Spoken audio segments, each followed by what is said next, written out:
Liftoff will start in T-minus 10 seconds. 10, 9, 8, 7, 6, 5, 4, 3, 2, 1. We have ignition.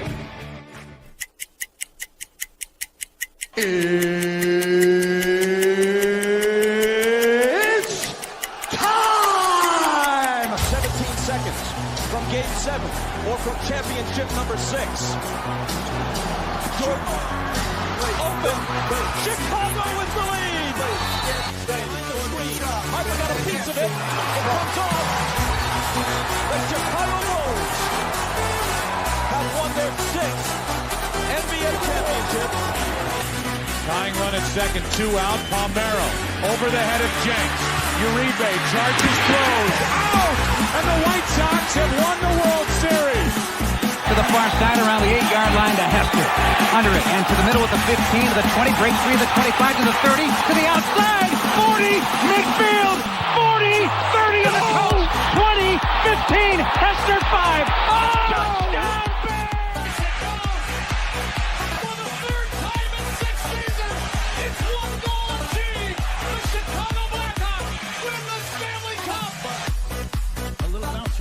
Toward Bryant. He will glove it toward Rizzo. It's in time. And the Chicago Cubs win the World Series.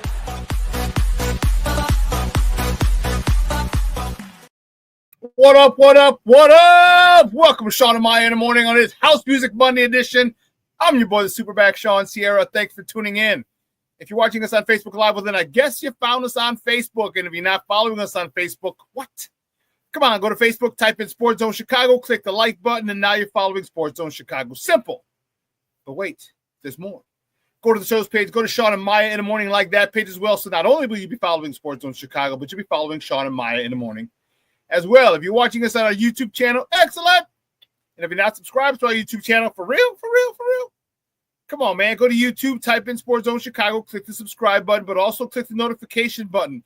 That's the little bell next to it, and that'll let you know anytime a show from Sports Zone Chicago is going live. Get it? Got it? Good. Now, if you're watching this on our mobile app, please don't tell me you didn't know we had a mobile app. Come on, baby. You got to keep up with the Joneses and them. The Joneses and them. Not them, and them. N-E-M, and them. So wherever you get your apps from, it doesn't matter where you get your app from. Just go there, whether it's iTunes or Google Play or Amazon, Walmart, Kmart, 7-Eleven, Zayre, Zemsky, Macy, Montgomery Ward, Woolworth, Weebles, Goldblatts. It doesn't matter. You go there, you type in Sports Zone Chicago, you download it. You take us with you on the go. So not only do you get Shawn and Maya in the morning 3 days a week, not only do you get our other live shows throughout the week, not only are they archived there like they are on Facebook and YouTube, but I'll tell you what, we give you a slew, and I mean a slew of articles, thanks to my man Clarence Council III. Big up to Clarence for keeping you abreast of all articles Chicago sports related. Now, if you're watching this on a Roku channel, I like that kind of party, baby. If you don't know, you better ask somebody in Sports Zone Chicago. We have our own Roku channel. So if you have a Roku television in the house, do us a favor. Download Sports Zone Chicago's channel to your television. Put us there next to the big boys, Netflix, Hulu, Apple, Prime, HBO Max, Disney Plus, Paramount Plus, Star. Man, Stars pissed me off. They didn't tell me that they weren't having a new episode of Raising Kanan last week. Got me all fired up for nothing. Sons of biscuits, but I digress. Put us there on the big screen. You can watch it on the big screen. Hell, we're on the big screen, right, Mickey? Now. You can also tweet the show. Tweet us at Sports Zone Shy. That's CHI at Sports Zone Shy. Now, if you want to follow me, just me personally online. Want to know what I did? Let me tell you what I did. I made it nice and easy for you folks. Nice and easy. One handle for Facebook, Twitter, Instagram, Snapchat, and TikTok. All one handle at the Shawn Sierra.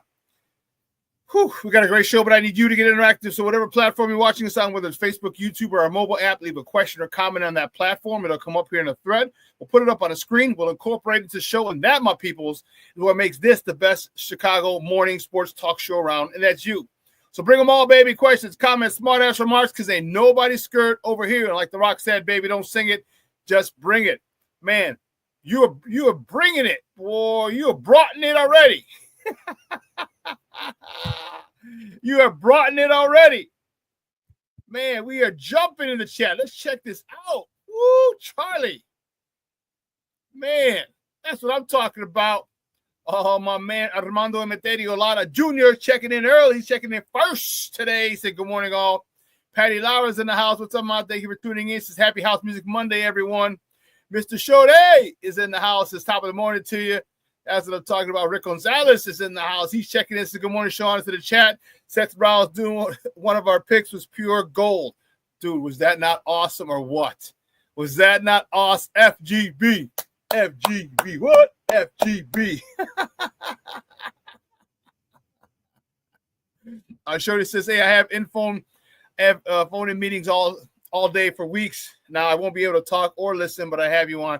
I appreciate it, man. Thank you very much.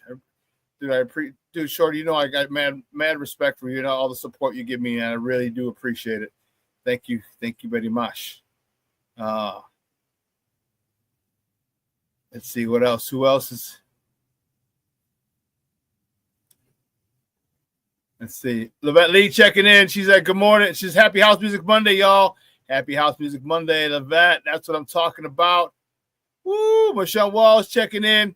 He's like, what up? On a warm house music. You're damn right. A warm house music Monday at FGB. FGB.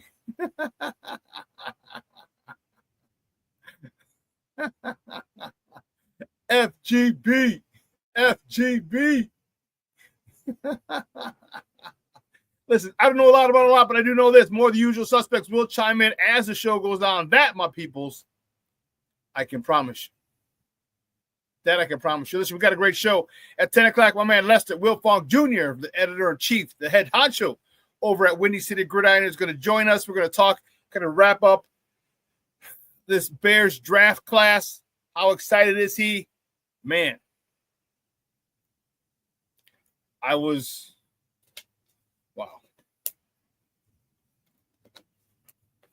We're going to go over that with Lester.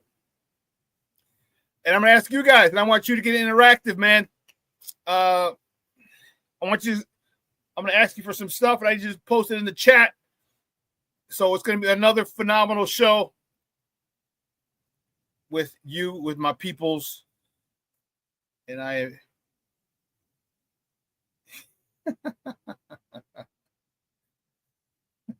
Thanks, Junior. He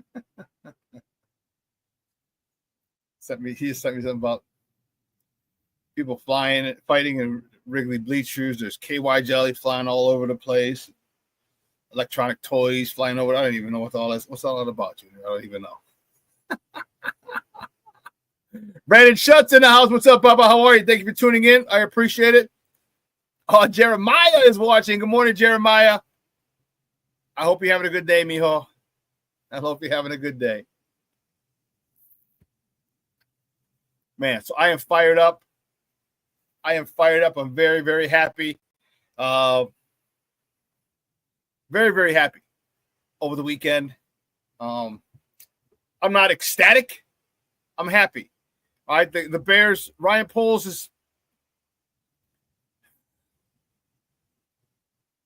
still boggles my mind a little bit on some of his picks. All right. Brandon asked me how my weekend was. Well, Brandon, my weekend was good. Thank you for asking. Started Thursday. My guy who owns Output opened up a new location in Berwyn. So those people in the Chicagoland area know where Berwyn is.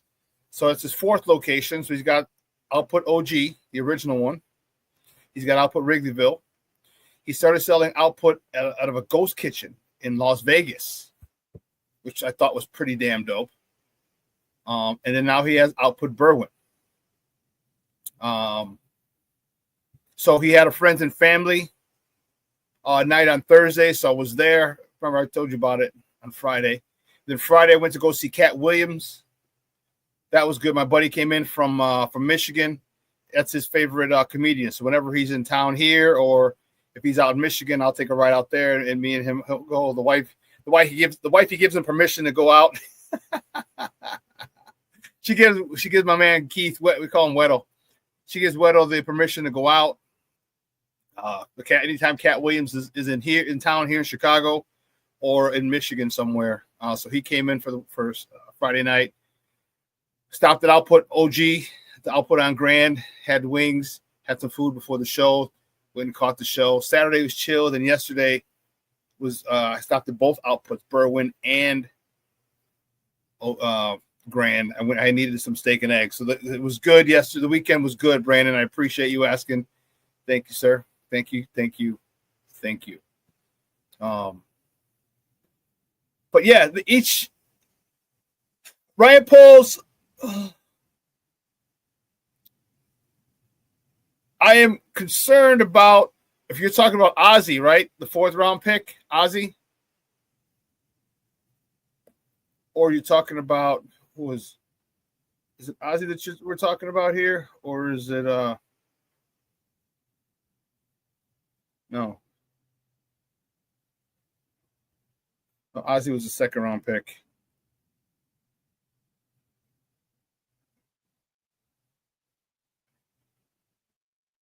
Oh, the linebacker. Yeah, Ruben Hippolyte. Yeah, that was kind of weird. Rick, you're a fool. Hippolyte, the Gatorade drink.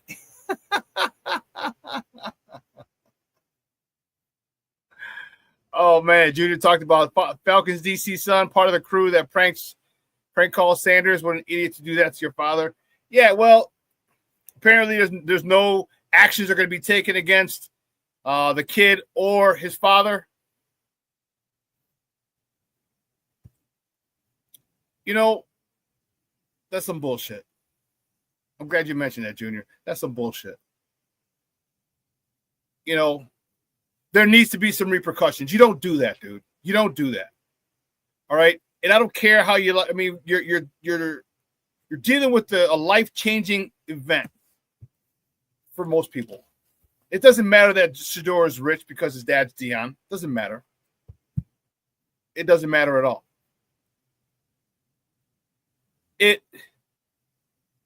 There should be consequences. All right, your son got a hold of this. Well, guess what? You're going to have to pay for the actions of your son. All right, you're going to be suspended 2 weeks with no pay. Something. Okay? Because your son has to understand the consequences. You know, I know he called Shador after. He had his number, obviously. But also posted a thing on Instagram. Nah, dude, don't give me that shit. And the apology was so bullshit. It was bullshit. And did I save it? Why did I do that? Son of a biscuit. I thought I saved it.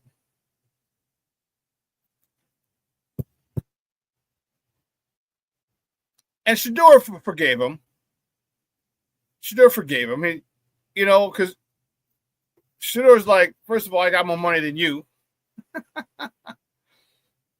And secondly, I'm in the NFL and you're not, nor will you ever be. But, I mean, he did the politically correct thing. Because he could have just said, you know what, you're a jagbag and you know, you're a jerk. You know, it's obviously you hate me and my family, and you thought it was cool or cute to mess with us on one of the best moments of my life, and you felt it was okay. So, the hell with your apology. You can go fuck yourself, and karma's going to get you.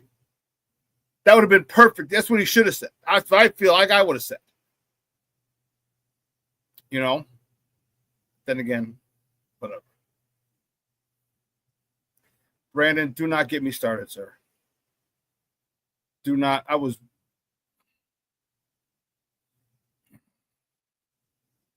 That game last night.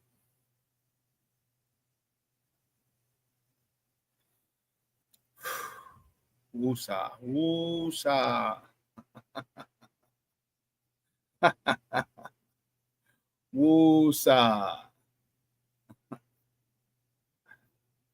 Oh my goodness. My goodness. You know, I like the draft pick, the drafts. I'm excited about it. There's still, again, some head scratchers. Like Hippolyte the Gatorade drink. Yes. why you got drafted the kid out of BC. And remember, Barrelissimo called it. He said, he says, don't be surprised if they take this kid out of BC. Remember that? He posted that on Friday's show. I just think there's too much personal stuff going on in some of these that draft pick. He played with his father, okay, at Boston College. Because my thought is, why wouldn't you take Ariante Ursary, Big Ten Lineman of the Year? Big Ten Lineman of the Year.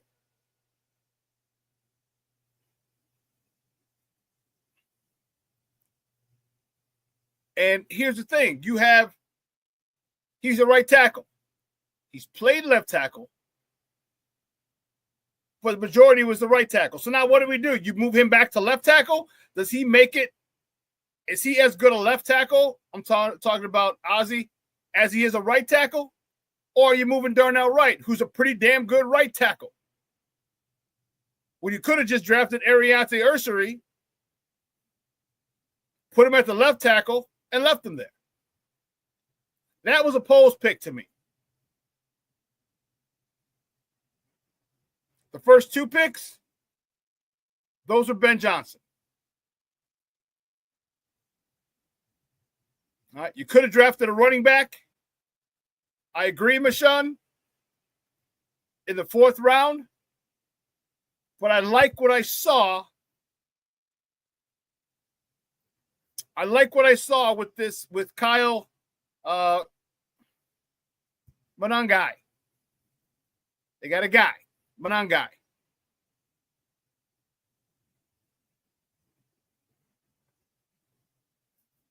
If you watch his tape, this dude reminds me, he runs a lot like Isaiah Pacheco. You guys remember Isaiah Pacheco? Do you know Isaiah Pacheco, the running back for the Kansas City Chiefs from Rutgers? Well, guess what? Another Rutgers running back who runs physical, violent. And the thing I love about Kyle Monangai,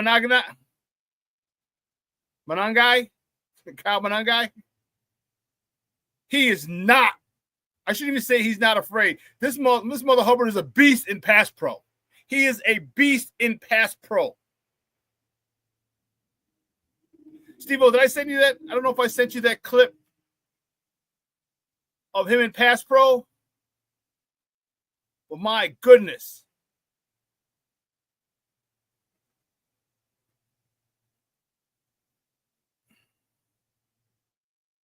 Damn. This dude, let me tell you something. In pass pro, holy cow.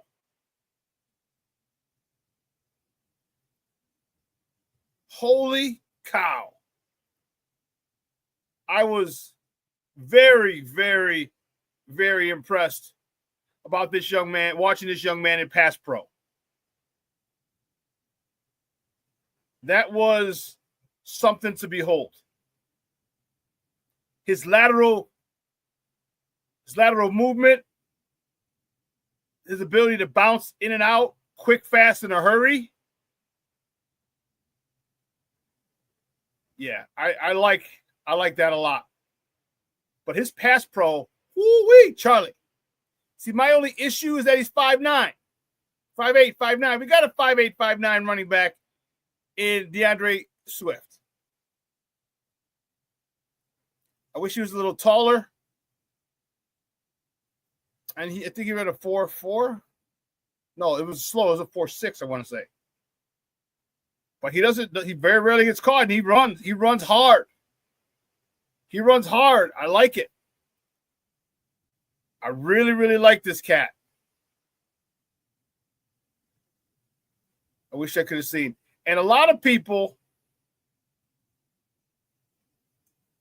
talk about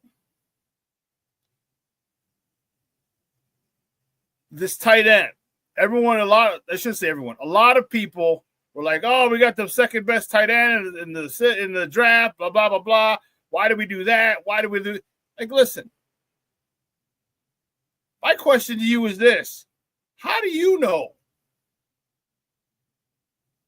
How do you know how good this guy can be? Was it after, how much film have you watched? How much film have you watched about tight ends?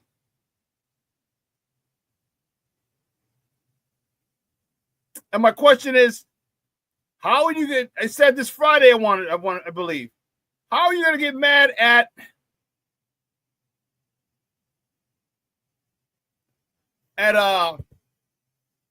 Ben Johnson, the man who's making dinner, for picking his own groceries? He had the opportunity to get either one of those tight ends, and he chose the one that best fit his system. Best fit his system. So why would you get upset if this is the guy that he feels is the best fit for him? So I don't get it. I'll tell you why. Because there's a narrative that's being fed by people, and everybody goes with what the narrative is. And then when it goes against you, he's the second best tight end. I don't know why they got him. It doesn't matter. It doesn't matter what, understand. Ben Johnson said he's going to rebuild this offense around Caleb. Don't you think he knows exactly what pieces he wants? I think he does.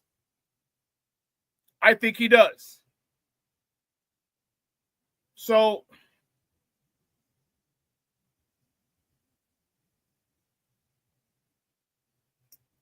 yeah. It's interesting to see how so many people are fed a narrative, run with the narrative, have no understanding, but sit there and chime off.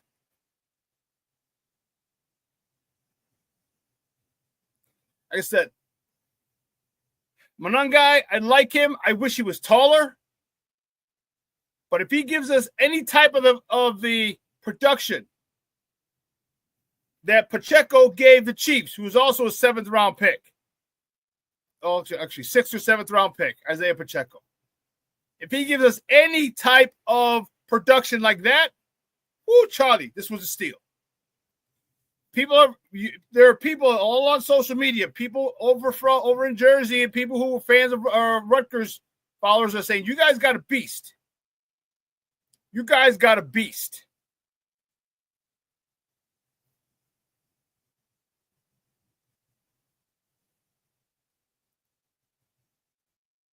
When was Caleb Johnson taken? I know he was taken by the Steelers. I don't remember what round that was. What round here? Every pick from every round. Here we go. Was it round 3? Let me see. Yeah, round 3.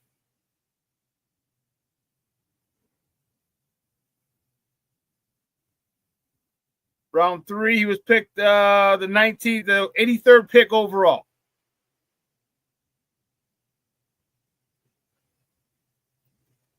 What was our pick? We didn't have a pick, did we? Again, I would have loved Caleb Johnson. Would have loved it. Round 4, he wasn't there, obviously. The Bears had the 132nd pick with Ruben Hippolyte.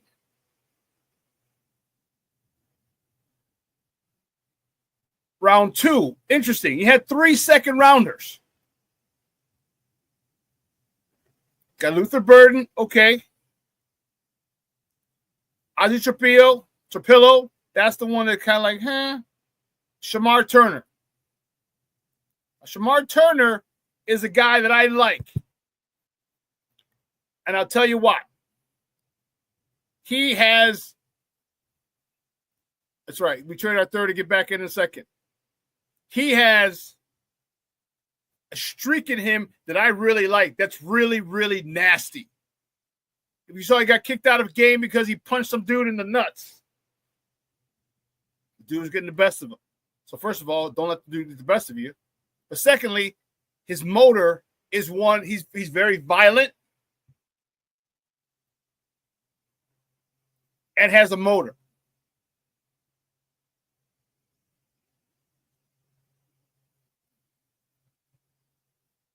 He's violent and has a motor. This is what we need. And guess who else? Guess what Grady Jarrett is? Violent and has a motor. We got this guy from Texas A&M who's going to be mentored by Grady Jarrett. Being in the same room with him, go to work on a daily basis, handling his business is going to be phenomenal for Shamar Turner. Going to be phenomenal for this young man.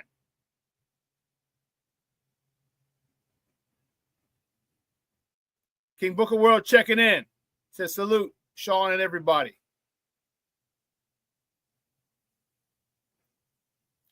Marshawn Wall, that Turner dude does have a mean streak. Yes, he does. A pit bull and a Rottweiler at DT. Yes, yes, yes. Now, he's going to have to corral that. He's going to have to make sure that it's controlled. You can't just go hitting people in the nuts. But I'd rather have to reel somebody back as opposed to try and get them amped up. Give me someone that I have to tell to calm down a little bit. I can work with that because I don't have to worry about him getting his engine started at all. I don't have to worry about him chasing. And I'll tell you another thing. Austin Booker, I hope, has another or takes a step forward. The one thing, if you remember from about Austin Booker, he didn't have a lot of sacks last year, but I'll tell you what, he was right there. Austin Booker has a big motor. He would chase plays down from behind, and he might not make the tackle, but God bless it, he was right there right after the tackle was made. So now the big step up for him is now he's got to make those tackles.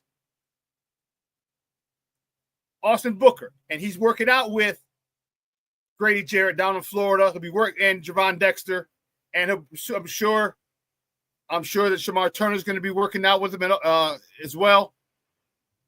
We've got a lot of nice, young, talented defensive linemen. I'm happy about this. Very happy. But you get Shamar Turner, this guy who's got an attitude and anger issues with a motor, getting tutored by Grady Jarrett. Oh, yeah. Like Coach Ben Johnson said, now we're cooking with hot grease. Now we're cooking with hot grease. Well, listen, here's what we got to do. We got to take a quick break, because on the other side of the break, we definitely are going to get to the top of the morning topics, all right? But I got to get the warden off to CrossFit. So keep it locked right here, folks, and don't forget, at the top of the hour, Lester Wiltfong Jr. is going to join us as well to kind of go over this. We got top of the morning topics. We got to talk a little baseball. We'll talk a little basketball, the NBA playoffs. So don't go anywhere, guys. Keep it locked right here. Shawn and Maya in the morning on Sports Zone Chicago.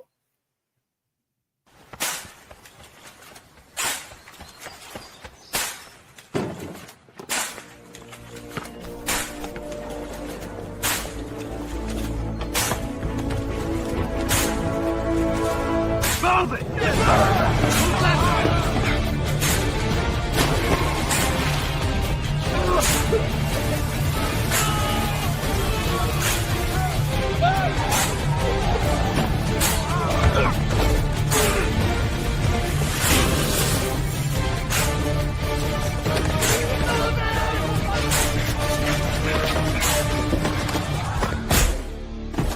Many will hear the calling.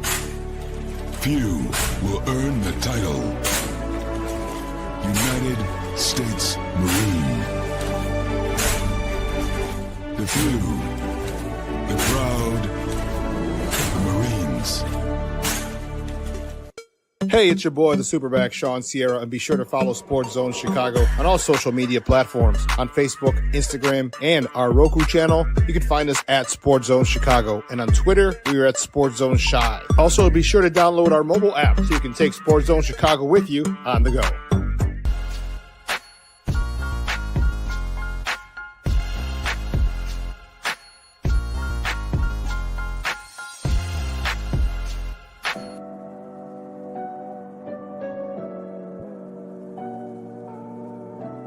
How do you take care of your mind health? For my mental health, I meditate in the mornings. I have my dogs. They're the best. I just find ways that help me just relax. Finding things that make me happy, like being close to my family. I meditate a lot and read books. I have hobbies outside of the game. I'm able to switch off. I'm able to turn my brain off from the game of basketball. Your mind health matters. Your mind health matters. We are looking for a few heroes, mentors, trailblazers, innovators, a passion to change lives, spark curiosity, open hearts, and awaken minds, help students answer the question, who am I? This could be your calling, but this is no job. It's the journey of a lifetime. Be a hero. Be a teacher. Mental health and learning disorders don't discriminate. 17 million children and adolescents in the United States live with disorders like anxiety, depression, ADHD, and dyslexia. Less than half get the help they need to thrive. Help the Child Mind Institute change these children's lives. Visit childmind.org. Hey, it's your boy, the SuperBack, Shawn Sierra, and be sure to follow Sports Zone Chicago on all social media platforms, on Facebook, Instagram, and our Roku channel. You can find us at Sports Zone Chicago, and on Twitter, we are at Sports Zone Shy. Also, be sure to download our mobile app so you can take Sports Zone Chicago with you on the go. Time out. How are you feeling right now? Happy? Excited? Angry? Overwhelmed? One of the best things you can do for your mind health is to name what you're feeling. It can sharpen your awareness and help you talk about your feelings with someone you trust. Here are 3 questions to ask yourself. Where are your thoughts right now? In the past, the present, the future? Do you notice any sensations in your body? Is your heart beating fast? Is there a flutter in your stomach? Or are you fully relaxed? What do you need right now? Time with others? Time to yourself? Remember, there's power in this awareness. So find ways to identify what you're feeling today.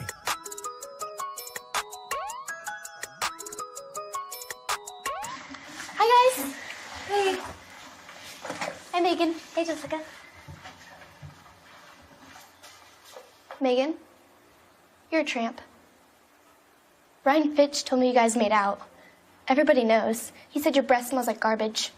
And he almost puked. He says you're the most desperate girl he knows, besides your mom. How many boyfriends does she have anyway? Lots? Your makeup makes you look like a clown. That zit.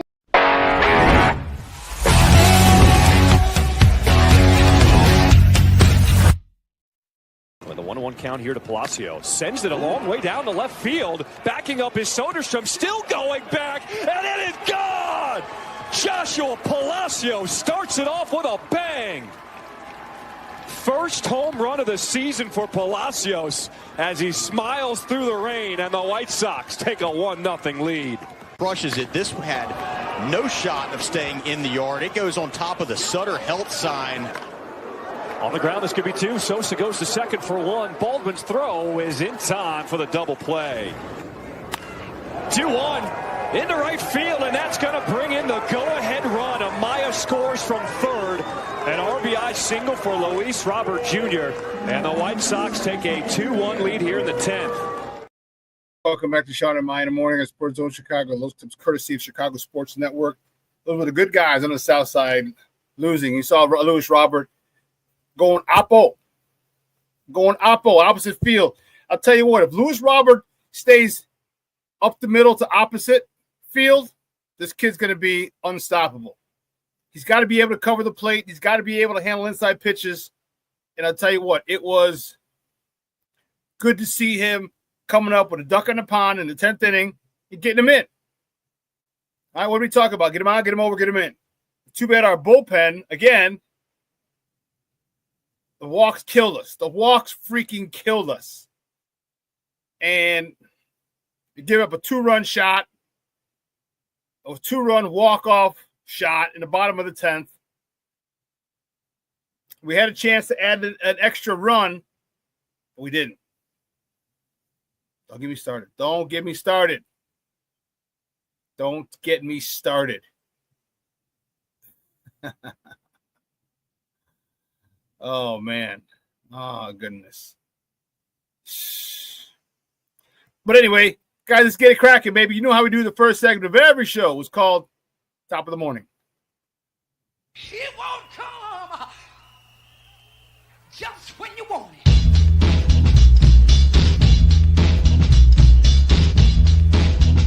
Top of the morning to you. Top of the morning to you. Top of the morning to you. Here we go, baby. The first top of the morning topic. Which way do we go? Which way do we go? Which way do we go? Here it is. Man, the good guys.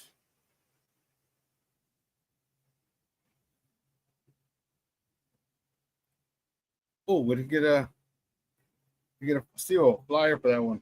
The Sox and the Cubs. Did I not? Or did I miss it? Did I miss that? Anyway.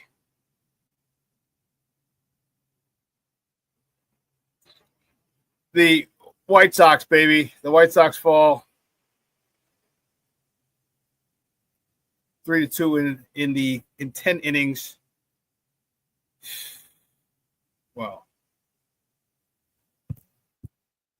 Unbelievable.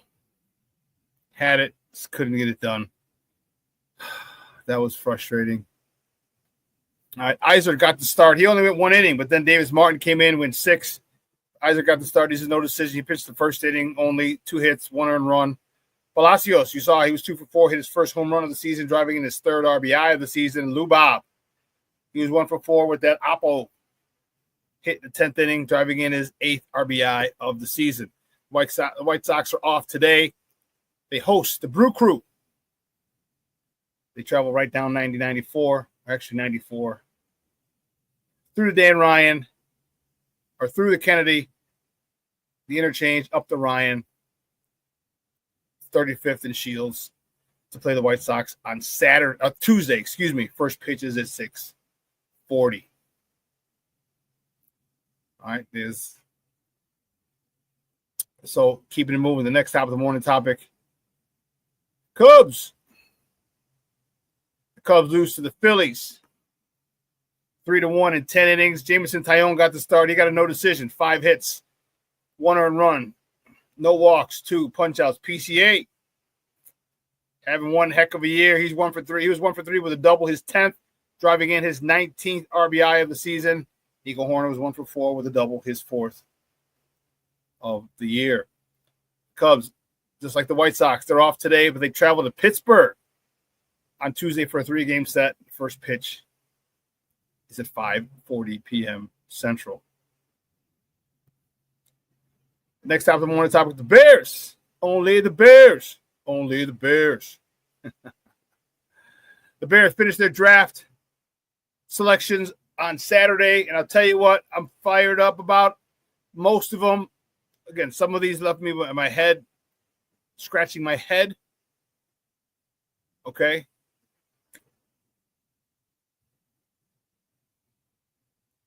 But here's what they got. Okay. We know they got Colston Loveland, the tight end. That caused a lot of comments in the first round. Then on Friday, rounds 2 and 3, round number 2. All right, let me get this banner off because you can't see. Luther Burden the third from Missouri. Let me tell you something. People were surprised at this pick. You go back and watch this young man. His ability to stop on a dime, stop and start, and get back and start quickly. This guy's a playmaker. He led the NCAA last year in YAC, which is yards after catch. And if that doesn't excite you, I don't know what does. You get a guy who leads who led the nation in yards after catch, which means he is a great post-reception runner. Give him the ball. He's not going down. He's running. Caleb has another weapon. See, I'm a little concerned. All right, you got enough guys. I'm concerned for Cole Kmet. I'm concerned for DJ Moore.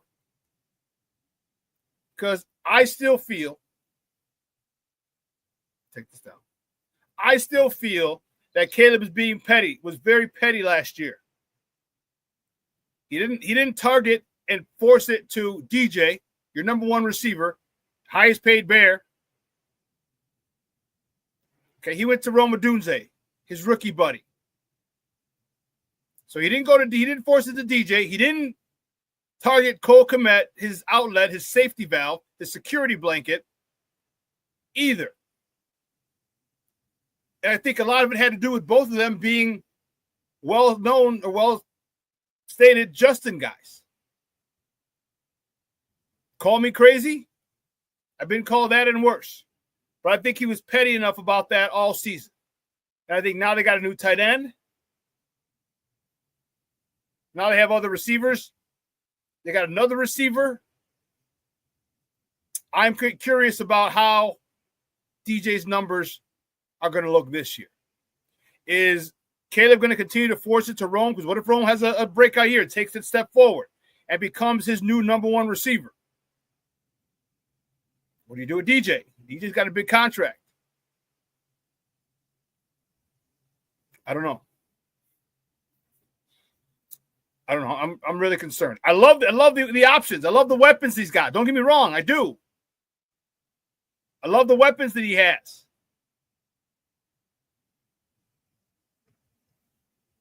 So we get this offensive line shored up. He should have time. There was a second. They traded back from 41 to 56. They got Ozzie Trapillo out of Boston College. That's Ryan Poles' alma mater. Played right tackle last year. He has played left tackle. So again, my question is, where do they play him? Do you want to move Darnell Wright to left tackle? You move right to left? Or do you put this guy, start him on there? This guy, Ozzie, has played left tackle. So do you want to get him there in camp and say, okay, you're going to be at left from Jump Street?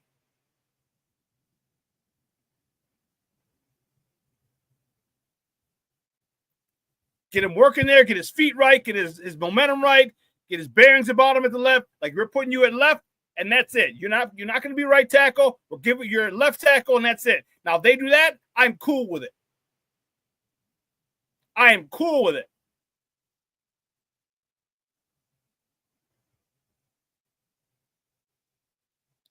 Because is this guy going to be a better right tackle than Darnell Wright? I don't know. Is this guy a better left tackle than Braxton Jones? I don't know. But I would assume it's an upgrade. I would assume it. So put him there and you fight for that job. Their last second round pick, Shamar Turner. This is a dude I like a lot. This is a dude with anger issues. This is a dude who has a motor that doesn't stop. This is a dude who I cannot wait to get mentored by Grady Jarrett. I really, really like this pick. I got a dog. I got a dog right here.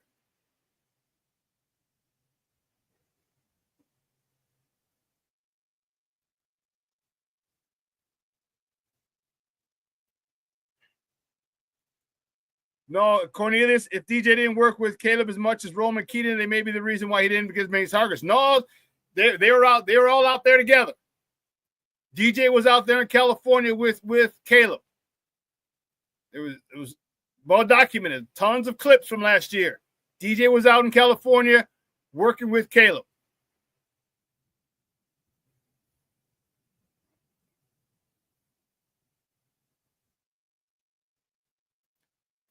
Rick Gonzalez says, I agree with DJ, but Kmet's the most overrated Bear in a long time. I don't think so. Here's why. What happened the year before? DJ Moore had a career year with Justin. Cole Kmet had a career year with Justin. And then when Caleb comes, DJ Moore's number slipped. I can get that. You had Keenan Allen, you had Rome Odunze. Okay, I can see that. But hit your tight end. Even if his production decreased a little bit, I understand. DJ, all right, Keenan Allen, Rome Odunze, cool, I got it. But to totally stop throwing to your tight end doesn't make sense to me. Doesn't make sense to me. Cole Kmet is he's a top 10 tight end in my opinion. In my humble opinion, he's a top 10 tight end. You just got to use him. Just got to use him.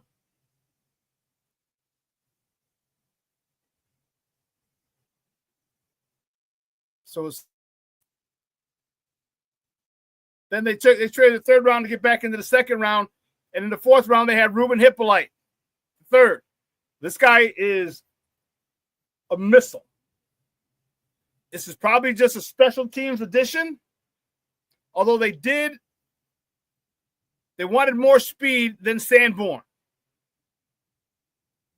Which is why they didn't offer him a contract. This guy ran like a 4.4. So he's going to be a special teams guy. And if he gets to see the playing field, great blitzing linebacker. Great blitzing linebacker. Then the fifth, Zoff Frazier, ball hawk. Quarterback out of Texas San Antonio, Roadrunners. Meep. Great pick, a nice pick. I think it's depth, but I also think this guy's a special teams guy.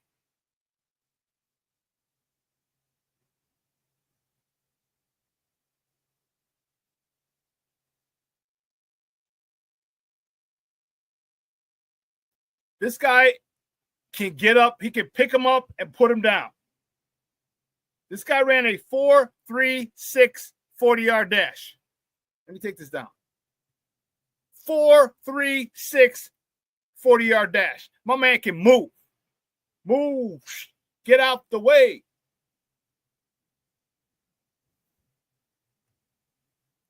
He's 6'2", 7'8", so he's almost 6'3".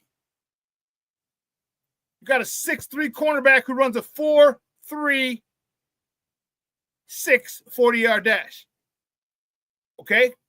So Tyreek Stevenson, they're bringing in competition for you. Tyreek is I believe he's 6'1". This guy's 6'3", 6'2" and 7/8. 6'3". Like I'm 5'10" and 7/8. Did I just say I'm 5'11"? Just round up. This guy's 6'3", 185, running a 4.36. Definitely a special teams guy. This guy, Luke Newman, guy after my own heart. Holy Cross, former Holy Cross player. To me, it seemed more like just depth piece and just competition.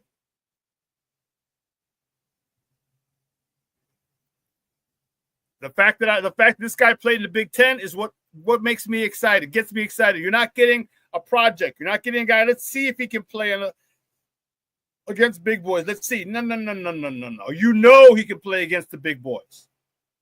He played in the Big Ten.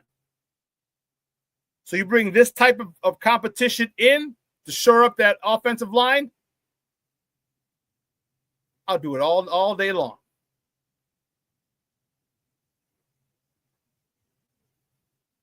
And this is the one that I really like. I just wish he was taller. Kyle Monangai.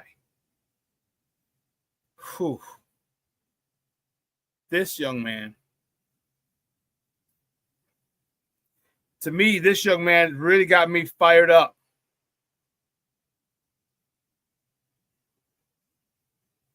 Got me fired up. Watching his tape, His contact balance is second to none. His contact balance is second to none.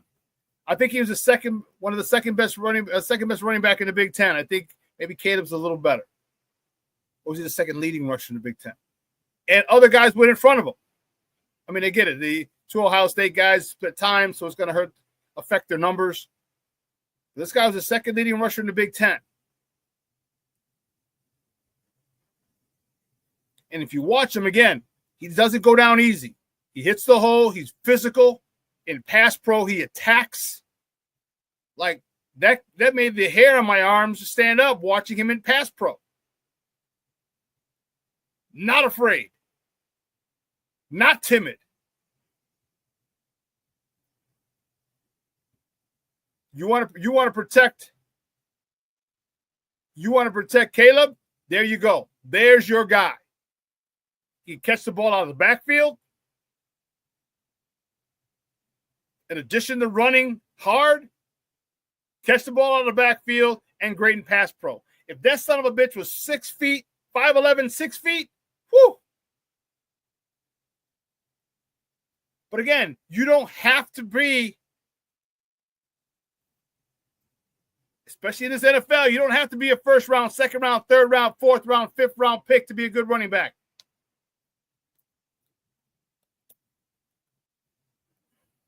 You don't have to be. There's so many good running backs, especially with this revamped offensive line.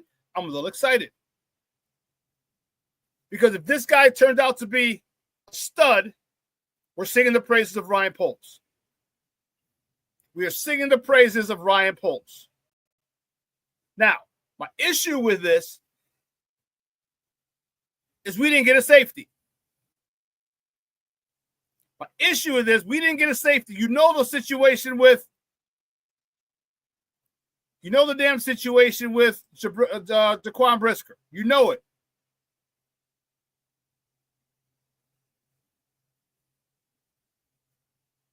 Where's the safeties? Kevin Winston win the third round out of Penn State.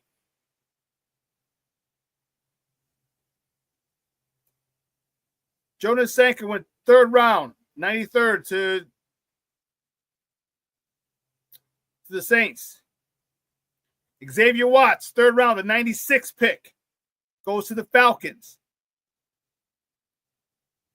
These are the guys that I wanted. I wanted Xavier Watts. That would have been a nice pick for us. Because where did he go? Nick Imanwari, the top-rated safety, went in the second round, the third pick to the Seahawks. After that, no safeties were taken until the next round. I'm sorry, Andrew Makuba, the last pick in the second round, goes to the Eagles. Then there's a run on safeties in the next round. We had a chance to go get one of these guys, and to me, yeah.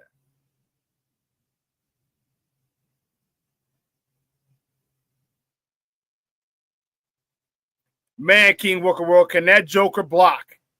Can that Mother Hubbard block? Yes. Yeah, Rick, Newman's arms look big, look long. I mean, Frazier, look at those long arms. It's down to the middle of his thigh. Got some long arms, long and lanky.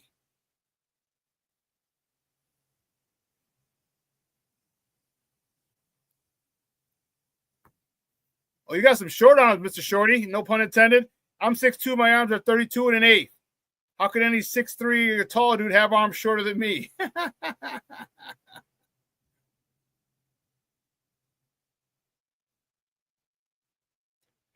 I don't know, Cornelius. So the Bears were victimized this draft because teams knew what they were looking for. I don't think I didn't think teams went in there and say, oh, we're going to block the Bears. I just don't. In my opinion, I just don't.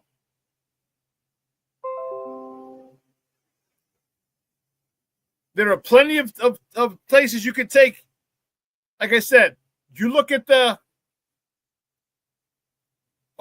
Hippolyte pick. Okay, the Hippolyte pick. That's a head scratcher. You didn't need to take him, but you did. You could have got a running back there in the 4th round. You could have got an offensive line. You could have got a center. Could have got a safety in the 4th round.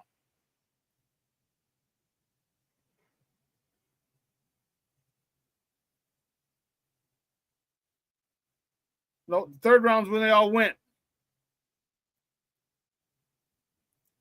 Yeah, the 3rd round's when they all went. So you traded back into the 3rd. You trade your 3rd to get back into the 2nd. Now, imagine this.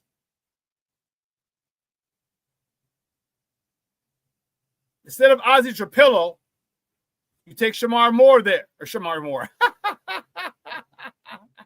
The actor Shamar Moore. Shamar Turner at 39. Or because this would be 41. Or 56. You could take, but then here is where you take your safety. Or let's see where he went. Because the one guy that I want to see.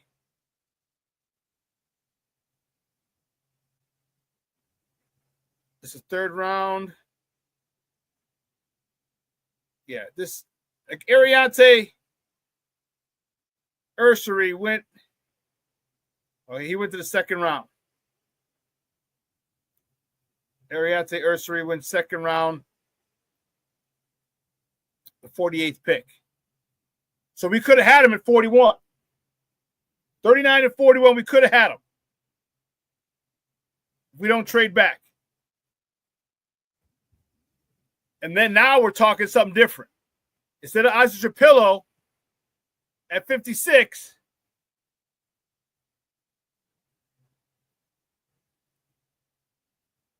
we don't trade back with Ariante Ursary. Oh, like I said, we could have got him there. I would have liked that pick more. He's a solid left tackle.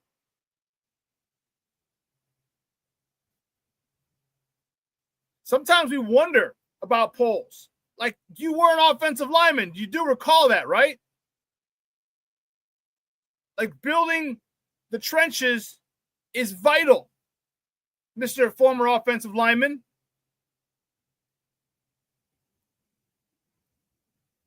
Like, that was the second round for Ariante Ursary. You give me first. I want 1st and 2nd round offensive linemen only in my starting 5. I want other guys to develop because let's keep it a buck. Look at the people we signed in the offseason.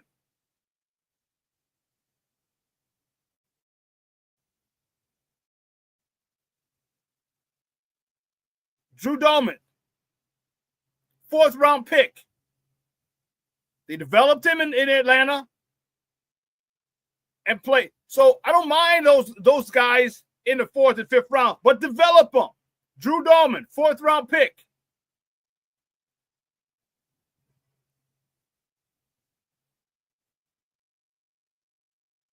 Joe Tunney. He's another one. 3rd round pick by the Patriots. So we got 3rd round pick, 4th round pick, and JonahJackson. Let me see. 3rd round pick. So the guys that we gave a lot of money to, two 3rd round picks and a 4th round pick. So you take Ariante Ursary or something in the 2nd, like he should be good.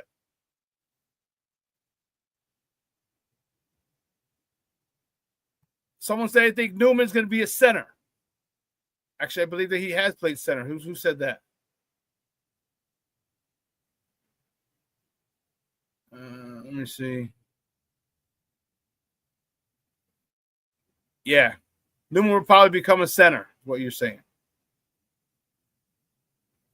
That's Shorty. Well, I have long arms.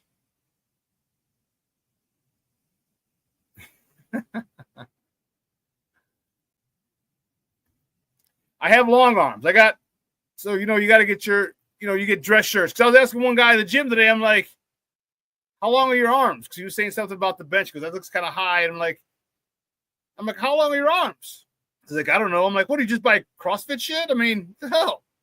You don't buy any dress shirts? You never bought a dress shirt? You got to pick, the size of your neck. I said, the dress shirts, when you buy them, you buy them by the size of your neck and the length of your arms. It was like 17 and a half is the neck size, and then 34, 35, 32, 33 is the length of your arms. He's like, well, I haven't bought a shirt in a long time. I'm like, apparently not if you don't know your freaking shirt size. But I have long arms. I have 34, 35. And I never really knew how long my arms were until about when I was playing. I think it was with the Thunder. I didn't realize how long my arms were, like longer than someone. But I digress. But here's what we're going to do. We're going to take a quick break because on the other side of the break, I'm excited to bring in my man's. He's the head honcho over there at Windy City Gridiron.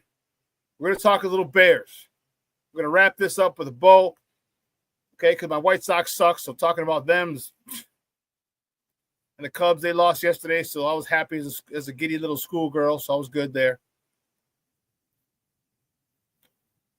Bulls, stupid. They're just stupid. What the hell else we got to talk? We got to talk some just positive stuff, and that's this draft. So my man Lester Wiltfong Jr. is going to join us on the other side.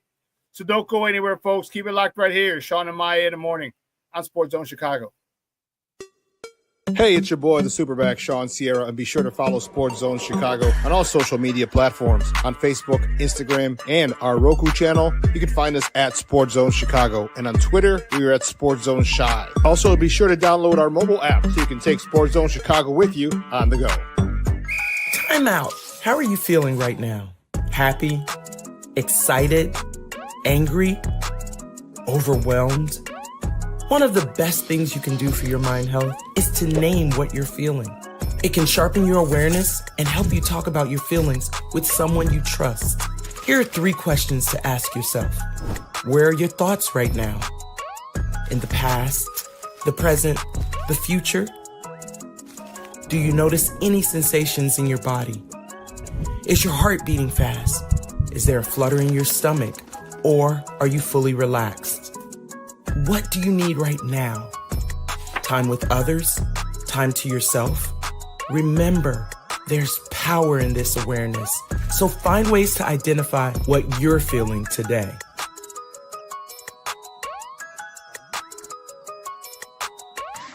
Hi, guys. Hey. Hi, Megan. Hey, Jessica. Megan, you're a tramp. Ryan Fitch told me you guys made out. Everybody knows. He said your breath smells like garbage. And he almost puked. He says you're the most desperate girl he knows, besides your mom. How many boyfriends does she have anyway? Lots? Your makeup makes you look like a clown. That zit is huge, zit face.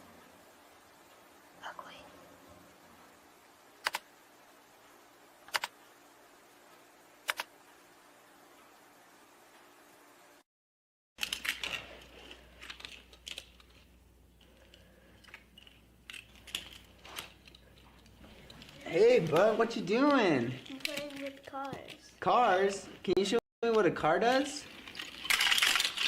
Whoa, whoa, whoa, whoa, whoa. Hold on a second. First of all, this is a school zone. So you need to put down your cell phone, stop texting, and let's get to driving. Now you're coming up to a stop sign, right? You need to slow down and stop before you hit that Y line. I want you to look left, right, left. You don't want to get hit by a car going on your left, and to your right to make sure you don't get sideswiped by a guy coming from your right. You're coming, and you see a crosswalk. You better slow your horses down, because the #1 rule of driving is always yield to pedestrians. Now stop, pull over, and you are done driving. Gosh, what do they teach you kids in school nowadays?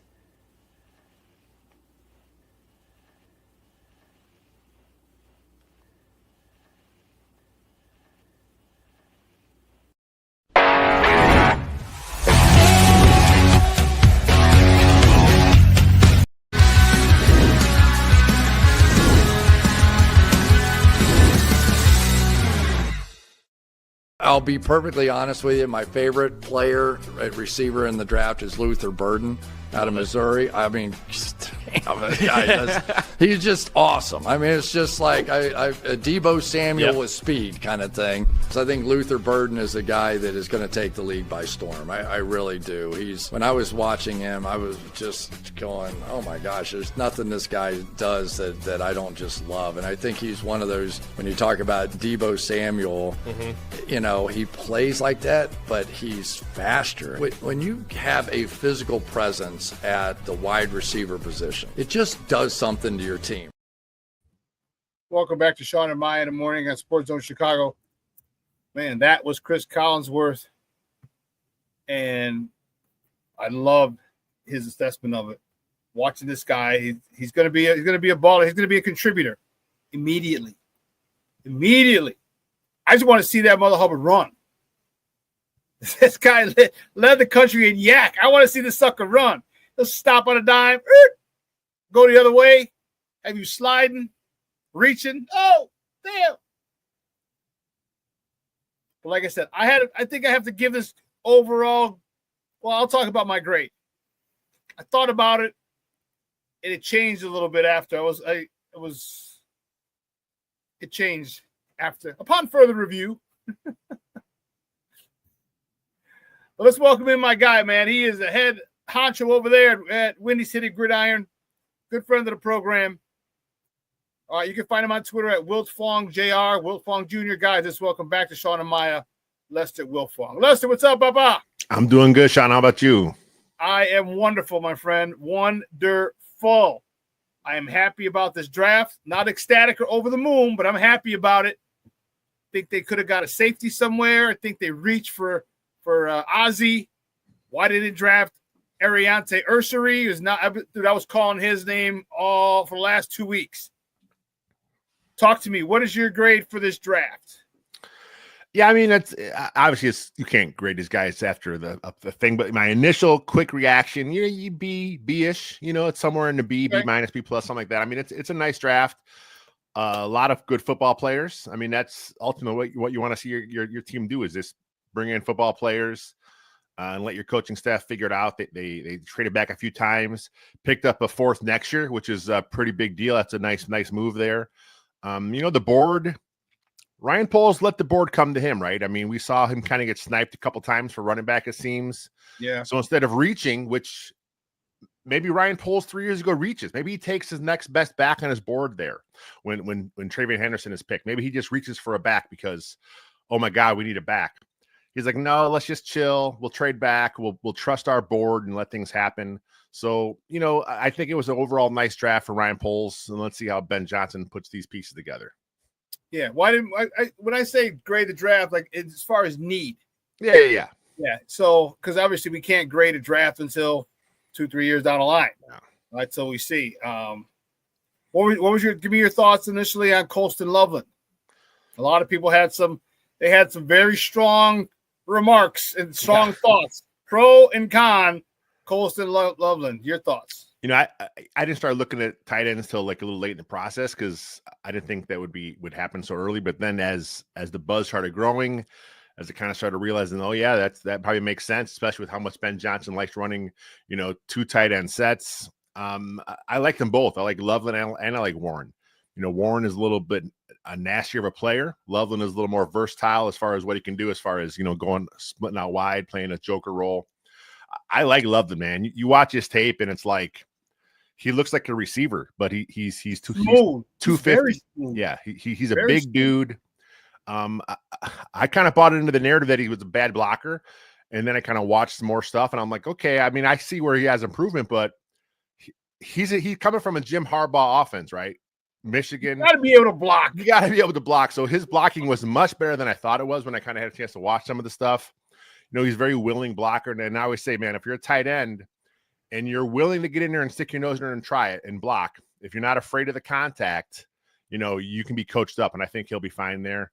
But with that said, I think he will be mostly your move tight end, split out wide, maybe run routes out of the backfield as like an H-back. I think that's kind of something that they'll do. They'll move him all around that offense, and they'll look for mismatches. They'll force a defense to say, look, Do I have to bring a nickel out here because you're going to throw so much with Loveland?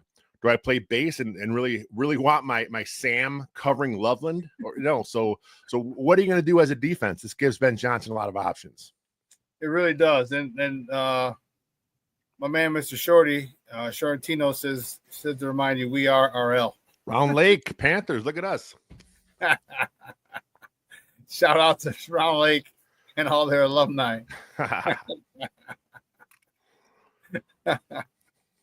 Yeah, I looked at it and I was like, I didn't like it initially. It didn't grab me. And then I thought, wait a minute.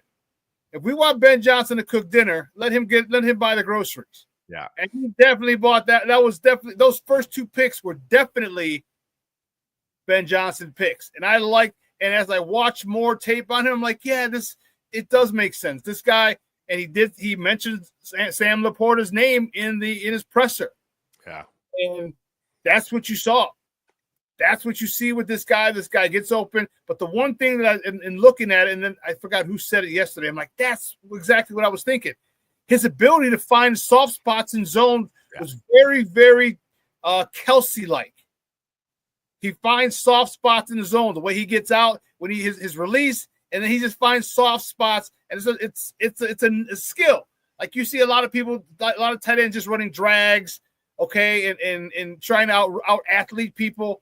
This dude's football IQ is pretty good. His feel for the soft spot is going to be huge in my opinion for Caleb Williams. And then he's a big target, not easy to bring down. His hands are like vice grips. Remember they asked him at the presser about putting up barbed wire fence. He's like, oh yeah. Because you ever put up a barbed wire fence? And everyone's like, no, not really. You guys. I mean, like I said, he has all the tangible, the traits you want out of a tight end. You know, I think him and Warren both, the kid from Penn State, they're very good at finding those soft spots in his zone. You know, and the comp I heard of that, like you said, that skill, that's a Travis Kelce skill. I mean, that kind of comes over from like what they do in their offense. It's kind of like the Pat Mahomes stuff that he did when he was in college. Just go find some open grass and they'll get you the ball. And I think with Loveland, he kind of has that ability. And I think it's going to be fun watching how he kind of meshes with Cole Kmet. And look, I saw some fans saying, oh, no, Cole Kmet's going to be good. No, Cole Kmet plays a different position. You know, He is the Y. He's the inline guy. Loveland's your move guy. You know, I talked to some other guy before and I said, I want you to think of old school football, right? When the fullback got a ton of targets back in the old days, you know, the old West Coast offense. Ben Johnson's a throwback. He wants to run the ball. He wants to play, you know, have a lot of play action passes. You know, that's kind of what we're going to see here. And, you know, those play action passes, tight ends are cheat codes, man. I mean, those guys can sneak out there and you can scheme them up easily and you can get touches for them. And like I said, if you got a guy that can also now find a soft spot in the zone, that's money. Yeah, and that's very important, the play action. And if you don't believe Ben Johnson likes to run the ball, you're nutso. Look what he did last year, last couple of seasons, the offense he's developed. And the thing I like about it is that, you know, when he said it's not just a drop in a drop and copy, you know, and inserted this offense from Detroit. We're going to rebuild this thing, but the one thing you do know is he wants to run the ball, and he's going to need a couple backs. He got another running back. He has a couple, but he wants to run the ball, and play action is going to be huge. And when play action works, when you got to have a good running game, you got tight ends are going to be open, like you said. Slot receivers are going to be open. There's going to be a lot more benefit to the pass game when you have a good, solid running game. So I was really happy about that. Speaking of wide receivers, talk to me about Burden. This kid is wow. You know, that pick really came out of nowhere. I mean, I don't think I expected a receiver. I thought it'd be like a day 3 guy, a traits guy, like a guy that has good speed. I didn't think it'd be a first round talent like Burden slip into the second round, but you know, here we are. The Bears went ahead and got him. You know, another mouth to feed, they say, which is look, that's up to Ben Johnson and his offense. You know, I think with a guy like Luther Burden, he'll be your scheme guy. He's going to be the guy you're going to manufacture touches for. You may see him coming out of the backfield. You may see him lining up and getting some carries that way. You know, you could see DJ Moore in that same role because that's what we saw him do last year a few times. So another weapon for Ben Johnson. You know, again, Roman Dudzey going into year 2, he'll be better. DJ Moore is back. You know, we were thinking that it's going to be a team that's going to miss the productivity of Keenan Allen, but now you got a guy in Burden who's got that kind of upside, and so it's going to be a fun offense if things start clicking. It's going to take a while, like we always say every year. It's going to take a little while to get things going. But man, Loveland, Burden, that's two good assets for this offense. Really. And guys, we're joined by Lester Wiltfong Jr., the editor-in-chief over at Windy City Gridiron, talking Bears football here on Shawn and Maya in the morning on Sports Zone Chicago. They went defense a little bit. And tell me about Shamar Turner and your thoughts on him, a guy who's very violent, guy who has his anger issues, a guy who has a motor who doesn't stop. He's just a dog. Tell me your thoughts on getting this guy to rotate in this D line, a nice youngster with a lot of upside, good talent. I mean, good floor. Yeah, good. His floor isn't low. He's got a nice floor where he begins, and he's got a lot of upside as well. Here's another guy that kind of, some scouts had a first run grade on. And I kind of read what some of the reports had to say about him. I talked to our guy, Jacob Infante, to get his take on him. And, it seems like he's kind of an asshole, right? Like that's how he plays. He's mad. He's violent. He's nonstop. And look, what's my sister? We need, as a fan base, we need some of those guys, right? There's some of those guys who are just going to get after it. That are assholes. I mean, you want in the trenches, you got to have some of those guys. You can't just have a bunch of nice guys. Oh, good play, sir. No, F you. I'm coming. Oh, you got me. Oh, you blocked me. Good job, buddy. Right? Yeah. So I think with Turner, he's a guy that can do that. Plus, he has the length where Dennis Allen has always had bigger defensive ends. He likes playing him in a 5-tech role sometimes. So Turner kind of gives you that versatility where he can kind of maybe jump out there and play a little bit and do some defensive end stuff. So he'll be in the mix. He'll be all over that defensive line. And your guy, Jacob, dude, I saw a tweet that a year and a half ago, he wanted Burden. And he retweeted. Oh, yeah. Well, that's his guy. He's biased. He went to Missouri. Oh, did he? I didn't realize he went to Mizzou. Okay. Yeah. So that's his guy. But, he does like him. He is a big fan of his game. I think he also did compliment to DJ Moore. Okay, well, see that gives me a different perspective. I thought he just scouted him like, oh my God, this guy's good. Yeah. He went. He's a Tiger alum. Okay. But I was like, man, it's a great job, Jay. I'm thinking to myself, great job, Jacob. You know what I mean? Seeing this guy, but it's just your alma mater. My question, the next one is this running back. We ended up getting this guy, Manangai. We got a Manangai. Is that it? Manangai? Is that how you pronounce it? I had no idea. Yeah. Manangai. Now I'll remember. He's the guy. Manangai. He's the guy. He's the guy. He's the Manangai. This kid out of Rutgers. He's 5'9". This dude is stacked, dude. Yeah. He's put together. Great contact balance. Yes. Give me your thoughts on this dude, because he runs pissed off. Yeah, you talk about guys that you want to be kind of mad. I mean, that's how he runs. That's a good description of him. The contact balance is there. We talk about a guy, Jacob. I think he had a top 150. He was in his I think he was on his top 150. I'm not sure where he came in there, but he had him higher than some other scouts. Part of it is obviously the straight line speed. He's not a burner, right? But that's fine. He's quick through the hole. He can run. He can break arm tackles. He has pretty good vision. And he's powerful. I mean, he seeks out contact. The comp I saw some give is Pacheco, the guy that plays for the Chiefs. Obviously, he also went to Rutgers. Kind of has that same angry style. Mm-hmm. But you put on the tape, and what do I notice? First thing is he's a good pass blocker. Man, you have to pass block as a rookie, or you're not going to get on the field. Dude, he cleats people. Yes, this guy's going to be able to play as a rookie. He's not going to have to figure things out because, you can trust him as a pass protector. So, I mean, I'm not sure how many reps he'll get. I'm not sure if he's in where he'll be in the mix there, but he's a guy Ben Johnson can probably trust day one. Bro, I saw some of the highlights, and the first clip on that highlight, a dude's coming in, he hits him in the shoulder, decleats his ass. I'm like, whoa. Dude, the hair on my arm stood up. The hair on the back of my neck stood up. I'm like, hold on, player. Yeah. I like this kind of party. And he sat in the hole, took on backers. I'm like, you really want to play as a rookie, don't you? You really want to play. Yeah. And it was great to see that we didn't have a running back who was afraid. He ain't scared at all. Yep. He attacks. And you talk about, you got a franchise quarterback. One of the things you need is a running back who can pick up blitzers. This dude can't pick up. I wouldn't even go out to say Lester that he likes picking up backwards. Yeah. Yeah. He definitely explodes through the contact. He's not passive in his pass pro, but he's not over aggressive. Like you see a lot of guys in the NFL, like the guys that are kind of still working on the game is they kind of wait in the hole. They either wait and get punished, or they overextend and they lose all balance. This guy's smart.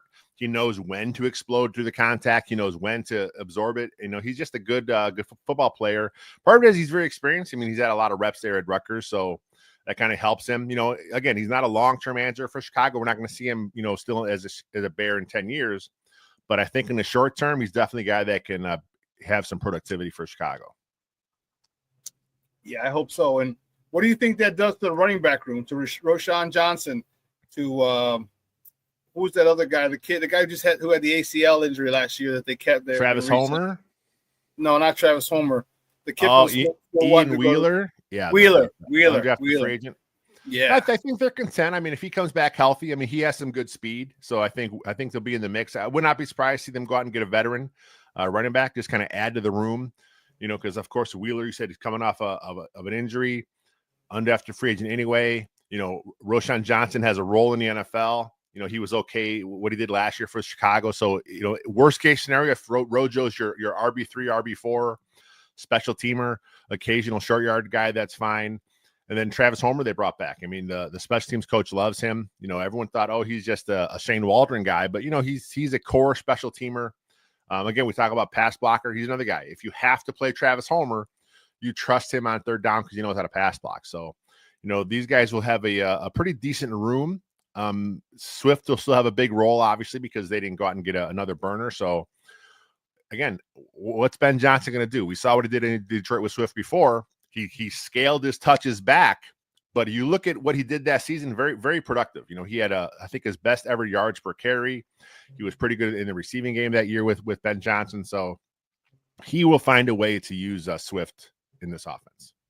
Except when he dropped the touchdown pass against us in the end zone. Yeah. Here's a guy that I want to ask you about. Za Frazier. This guy, kid out of Roadrunner Heaven, University of Texas, San Antonio. Yeah. And the kid is fast and the kid is long. Yeah. What did he? Kid's got long ass arms. You're at a 4.3, 6 it was in the 40. Your thoughts on this young man as a corner? Are they trying to send a message to Tyreek Stevenson, or is this just more of a depth piece for the Bears? I think a little bit of both. I think we heard Bears DB coach Al Harris talk him up a little bit in the presser. He's a guy that he really targeted and thought he can kind of work with him and develop him. Like you said, 6'3", good long arms, that speed, 4.36, 4.39, something like that. A little light, 186, I think he checked in at. So you got to put some bulk on, especially if you're going to play some press man, which seems like Dennis Allen wants to play a little more physical press. So I think with Zay Frazier, he's a guy that, may not be a contributor year one, but he'll be a special teamer for you, probably a gunner on special teams. Yeah. And then year two, if Tyreek Stevenson doesn't make a step, if Terrell Smith doesn't take a step, now you got another guy in that room to make an impact for you. And you can never, ever have too many DBs, too many corners. Yeah. Never. Yeah. Never. And shit. You can't. I mean, you get 4.3 speed. You got to find a place for this guy. Yeah. And not on the practice squad because someone's going to scoop his ass up. And like you said, even if it's just a gunner, dude, get a 4.3 guy down there to make a tackle. It can flip the field, and that's the important thing.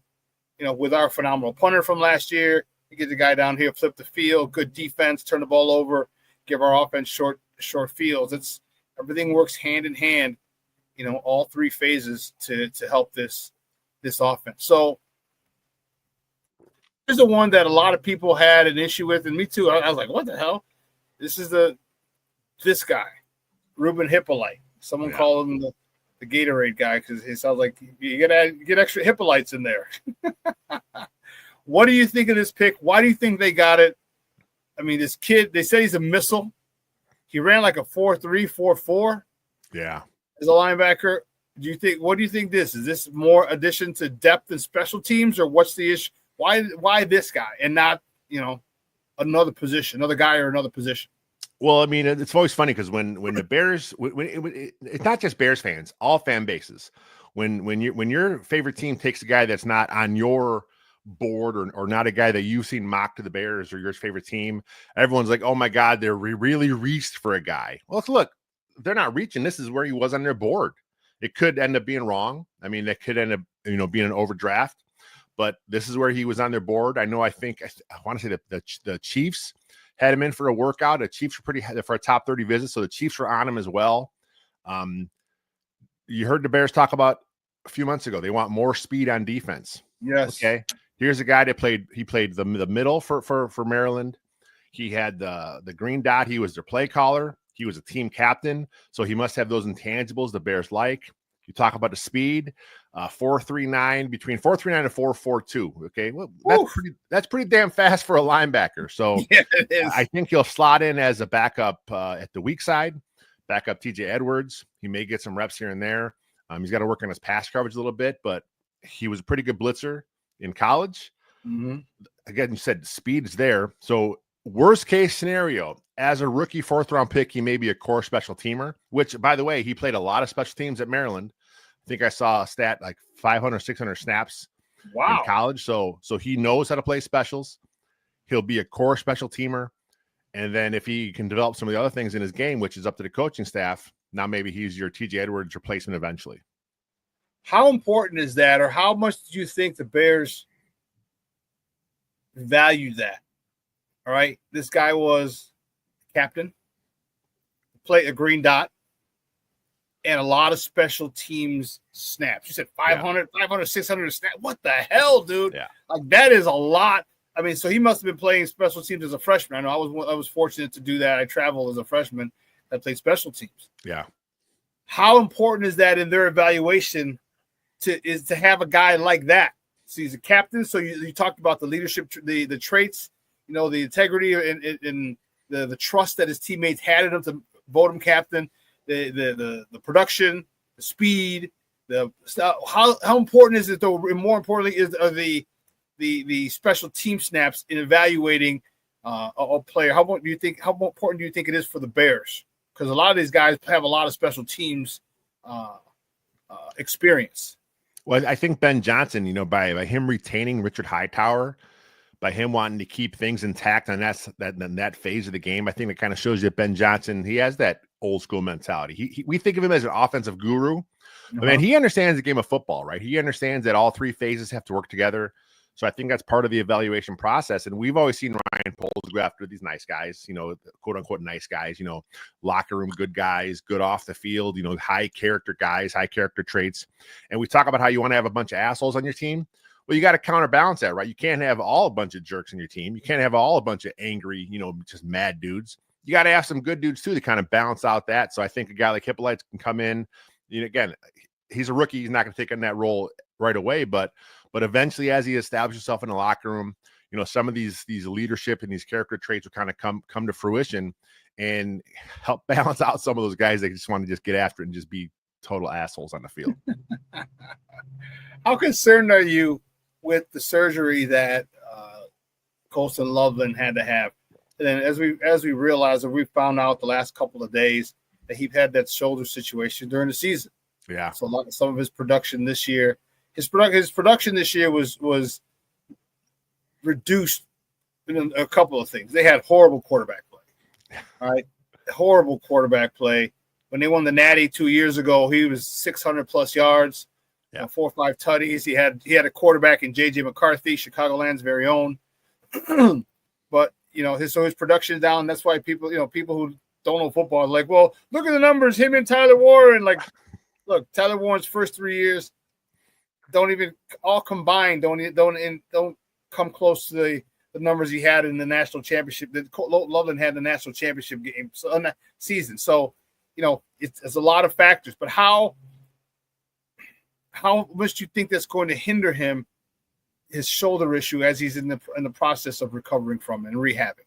Well, I think they said he won't be ready to go for on-field stuff in the summer, but he'll be there getting mental reps. Obviously, you know, they know what he can do. Like you said, he played through that injury at Michigan, so he's a tough kid. Our guy Mason West, he's a doctor of physical therapy. He had a nice tweet about this injury a couple days ago. He's not concerned with type of injury it was. He said it's something that's very common, very easy to well, I'm gonna say easy, but very common to come back from and be 100%. Okay. So I'm not too worried about it. I think he's a tough kid, and he will get through this rehab, and he will attack it like he does everything else. And you know, once he can get on the field, he'll definitely be in the mix. Well, shit, he played for Harbaugh. Harbaugh don't recruit any punks, man. Yeah. You don't recruit any sissy dudes. He's one of those drill sergeants, you know, and he just has a very nice personality and a fun personality. But he's a drill sergeant. He believes in, he coaches football the old school way. And this kid, you got to put up barbed wire fences. This guy is blue collar to the core, you know, and we talked about him playing through that injury. So, yeah, this is a tough kid, and this is why I'm excited to see him, and I hope he's able to come back. And he said it's a 6-month recovery. He said they're 3 months in. So, okay, cool. And I just hope they said he should be ready by training camp, which is dope.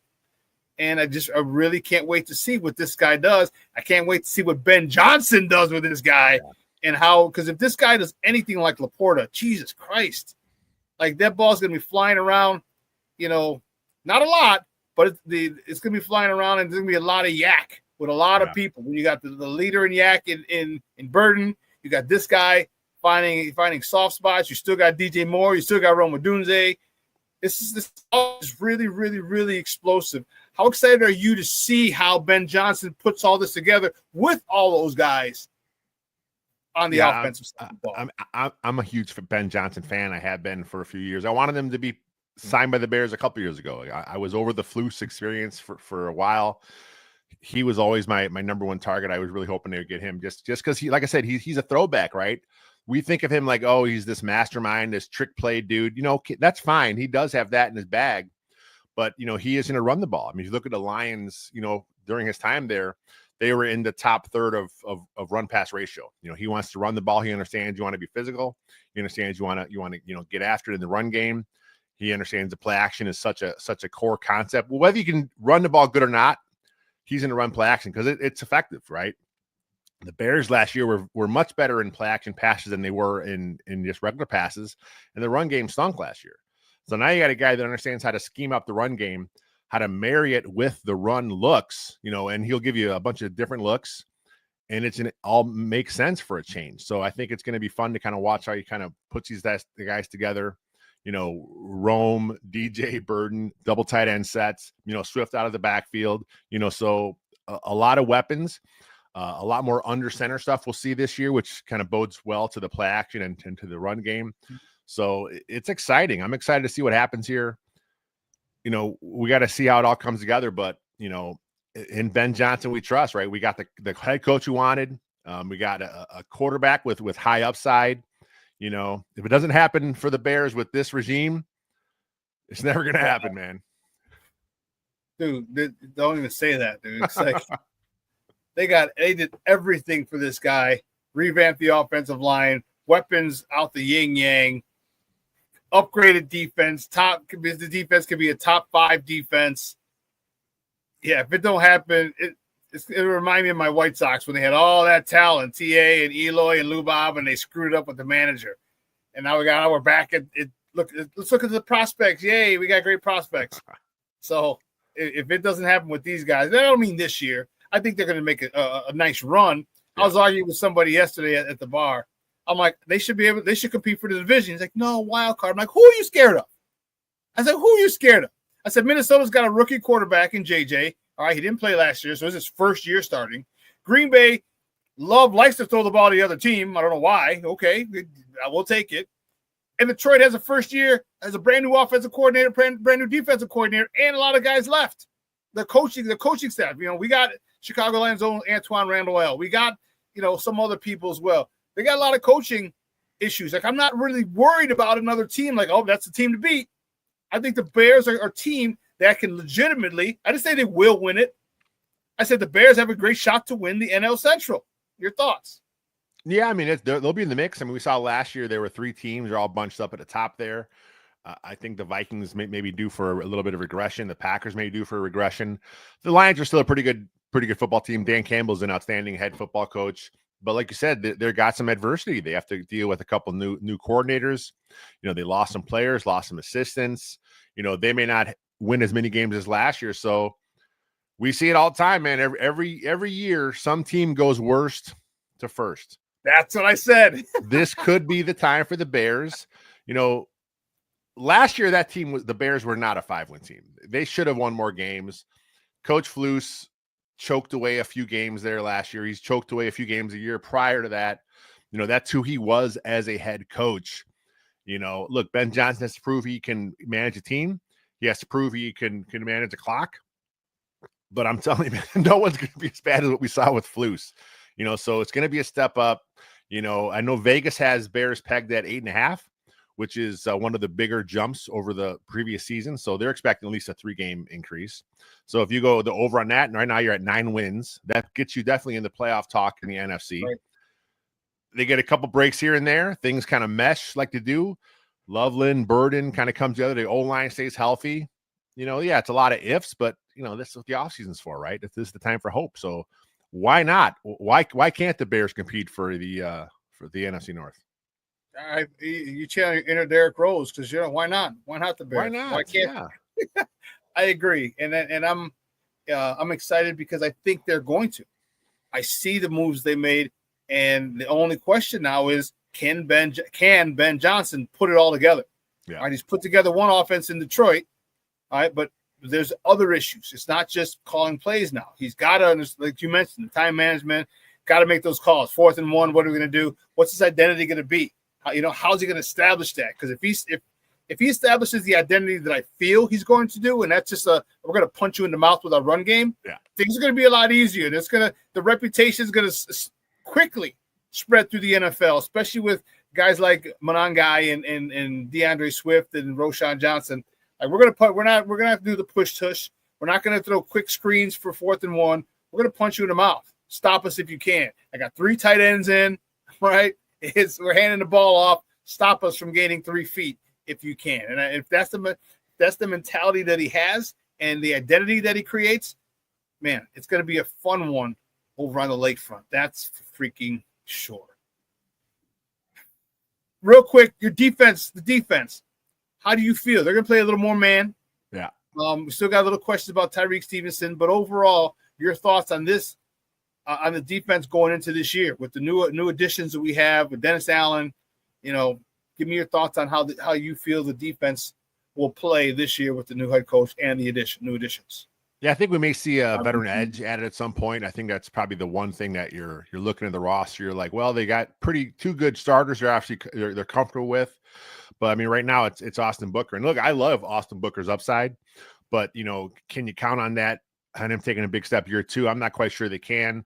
So I think they may go out there and look for a veteran edge, kind of throw in the mix there. A Yannick Ngakoue type, someone like that who's like a camp cut, kind of comes in, you know, gives you what you can.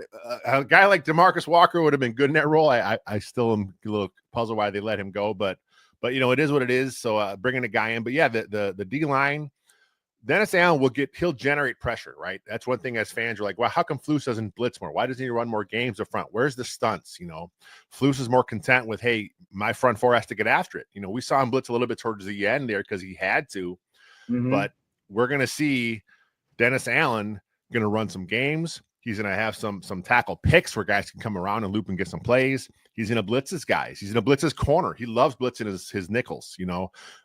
Kyler Gordon, I think, is going to have an outstanding season this year. Yeah. You know, I think last year in the Saints' first, 3 or 4 games, they had a nickelback get like 4 sacks. And I know this because he was on my dynasty team. So I understand the value of a nickelback getting sacks here. So it's pretty exciting to see what could happen with Kyler Gordon here. So, the back end, the safeties, you got 2 guys on their final year of the deal. Kevin Bayard played pretty good football last year. He's 31, 32 now. So we'll kind of see if there's a drop off. Brisker, of course, has to come back from the concussions, but if they stay healthy, Dennis Allen has always had top 10 defenses wherever he's gone. So I think it's going to happen again. Okay. Okay. I think you and I are both excited, Lester. And excited, yeah. It's good time, and I know a lot of franchises are, but the things, I don't think that a lot of the things that we're asking are crazy reaches. No, that's why I don't. That's why I feel more comfortable. You know, the biggest reach to me, can Ben Johnson run the whole show? You can run an offense. You can run the hell out of an offense. Can you run the whole show? Because if you can run the whole show while running this offense, man, the jump that we're anticipating could be bigger than we think. All right, because of the talent, the revamped O-line, the quarterback, and all the weapons. It could be a much bigger jump than we think, and it'd be a much easier route to the NFC North title. And so we'll see. We'll see. Real quick, I think one of the things I think about, what I always forget about, but then I think back, is he brought in Declan Doyle as his OC, right? Declan Doyle spent time with Sean Payton, so he understands what an OC has to do to prepare the offense when the head coach is the play caller. So I think that dynamic in the coaching room, the fact that Ben Johnson has a guy in that understands, okay, I have to put these on my plate because I understand the head coach has also big responsibilities. So the fact that he's got a guy in that, Declan Doyle may be in his first year in the OC role, but he's coming in after working with Sean Payton, after seeing how they did it with him, and he's going to implement that in Chicago. I think it's again, we're going back to coaching staff. The coaching staff's a big plus for this team. That is a phenomenal aspect, Lester, that I didn't think about. That is a phenomenal thing, because I know a very intelligent guy said coaching matters, and to have a guy understand his role. Know your role, jabroni, and shut your mouth. Yeah. He knows his role. He's coming from it from another spot with a proven, a Super Bowl winning coach. Didn't realize how much. I didn't think about that. That's a huge help for Ben Johnson, getting a guy who's done it before underneath a Sean Payton. Wow, I gotta think about that and ponder that more. How much of a benefit that's going to be for him, because I didn't think about that, dude. Thank you so much for opening my eyes, my friend. That's what I'm here for. That's why I get the big bucks, Hey, Lester, great stuff as always, man. I appreciate your time, but do me a favor before you go. Let everybody know where they can find you and your work online. Yeah, my socials there at Wiltfong JR. You can find everything I write is at Windy City Gridiron, and all my podcast video stuff is at Second City Gridiron. Good stuff, man. Good stuff. I appreciate your time, man. Thank you so much. Anytime. Bear the freak down, dude. I am fired up. You're going to travel any road games this year? Probably not. If I do any traveling, I'll probably get to camp again for a few games for a few practices. I'm guessing those tickets are going to go quick this year. So, Bears fans, make sure you get on that queue early, man. Get all those tickets. Okay, because I was going to say, we're going to Vegas. Oh, nice. And probably go to San Francisco again. Okay. Since he might be because we get credentials with a buddy of mine. So if I just get the ticket, we can get credentials. Because I was at San Fran this past season, and if we can get one of those types of stadiums, Dennis or Kevin Warren.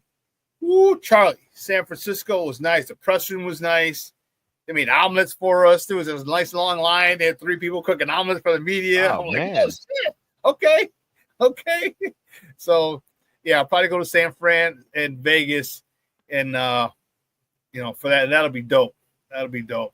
Vegas would be great. I haven't been to Vegas in so long, but I used to go every year at least once, and it's a lot of fun. And that stadium, the architect for that stadium, I think they have a bid in for the Bears deal. So similar architecture, similar makeup there. So that should be a nice one to go check out. Wow, that's dope. That is dope. Hey, great stuff, buddy. We'll talk soon, man. Bear the freak down, baby. Anytime. Take it easy. Thanks, Lester. Guys, that's Lester Wiltfong from Windy City Gridiron talking Bears with your boy. Man, oh, man, oh, man. Woo, Charlie. I'm telling you, I'm fired up, and you should be too. I'm fired up, and you should be too. Okay? There's a lot. There's a lot to be excited about.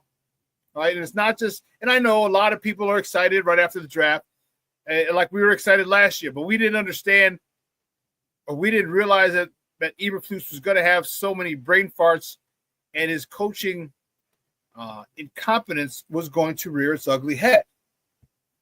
Okay? And that's the question I still have here with Ben Johnson. Okay? That's the question I have here. Now, it's a similar situation because you have a defensive coordinator. You had a defensive coordinator, okay, in Eric Washington, who's able to get everything on the plate of the defensive coordinator of the head coach who was calling defensive plays. This year, it's the opposite side of the ball. You have a head coach, and you have an offensive coordinator in Declan, who's going to get everything together for the offensive-minded head coach who's going to be calling the plays. I hope we don't have a repeat of the same thing. That's why I mentioned to Lester, I'm concerned about, can Ben Johnson control the whole thing? It is not easy. Andy Reid makes it look too damn easy. Sean Payton makes it look too damn easy. All right, it is a difficult task. It's a difficult situation to manage because you've only managed the entire or one side of the ball, one phase of the game, the offense. It's 3 phases, which is one of the reasons, as Lester mentioned, probably why he retained Richard Hightower. Okay, there's some continuity there. That's a situation where the Bears had good special teams, and he said, okay, this is a good facet of the game. Why change it? That'll help me not have to worry about that aspect so much, because I got a guy in Richard Hightower who can lock it down, which is why he brought in Dennis Allen. Okay, a guy on the defensive side of the ball who's been a head coach, who's obviously been a defensive coordinator before, and a guy who I think has kind of had his maximum number of chances as a head coach. So I don't see Dennis Allen going anywhere anytime soon. I don't, which is phenomenal. Which means this guy is going to be calling our defense for the foreseeable future, as long as Ben Johnson's there. I think he's out of chances as a head coach. He's been a head coach twice. So him being here is highly likely. Him being here for an extended period of time is highly likely. I'm talking 5 to 7 years. If that's how long Ben Johnson stays or longer, I see Dennis Allen staying there. And that's a great thing. That's a great thing. Oh, Rick says, heading out to have lunch at Portillo's for my birthday. That double cheeseburger and chocolate cake going to be fire. Great show as always. FGB. Bear the F down. Oh, today your birthday, Rick? Is today your birthday? Man, happy birthday, Rick. Let me know for sure if today's your birthday, Papa. Man, that'd be dope. Which Portillo's? 45 today. Oh, Steph, you got the MJ return, 45. Return with the 4-5 today, baby. Which Portillo's you going to? Portillo's. You going to the one in Orland, out by me. You're going to the one in Summit on 55th, right there, Archer. You're going to the one on, isn't there one on 95th? Yeah, there's one on 95th. Which Portillo's you going to? Are you out there in the burbs? Either way, we'll post it, let me know. But either way, that's awesome. Congratulations. Oh, the one in Aurora. Okay.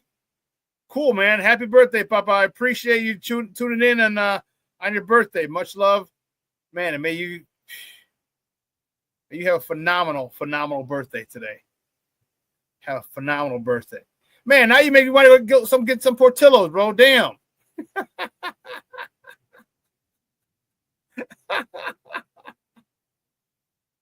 Now I want a double cheeseburger, you son of a gun.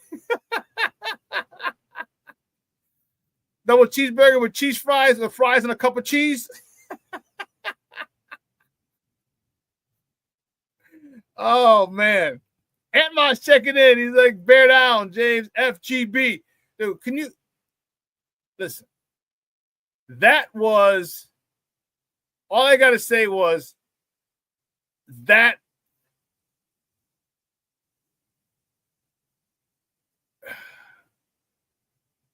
the rendition, or should say the what do you call it? What was his name? I am a visionary. I just forgot it. When he introduced that, the Ozzy Trapillo pick, holy cow. That was the best. He got in everybody. Man, people were pissed. People were pissed. Because is that all you got, Detroit or Green Bay? That was awesome. That made my day. Because you know what? I was pissed when, what's his name? Clay Matthews got all stupid. I'll tell you what. That was actually very funny. I was pissed because it was against the Bears, but that was funny. That was really funny. I didn't like it because it was against my Bears, but that was funny as all get out. Where he said, I talked to the president. I was like, okay. Like Eddie Murphy said, that was a good one. You got me. My mouth was open. That was a good one. So when and he came out and did that on stage, Seth Rollins did that, dude. That was awesome.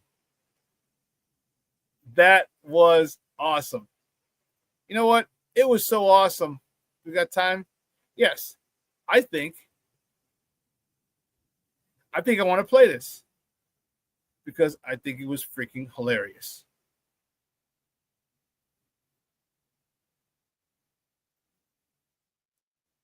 I think it was hilarious.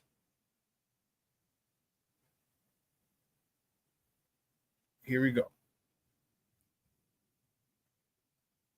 Oh, let me get the current comment off. This is hilarious.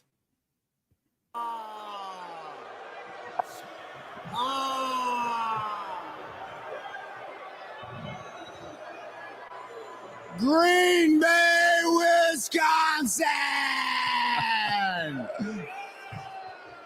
Is that all you got? Come on, you can be louder than that.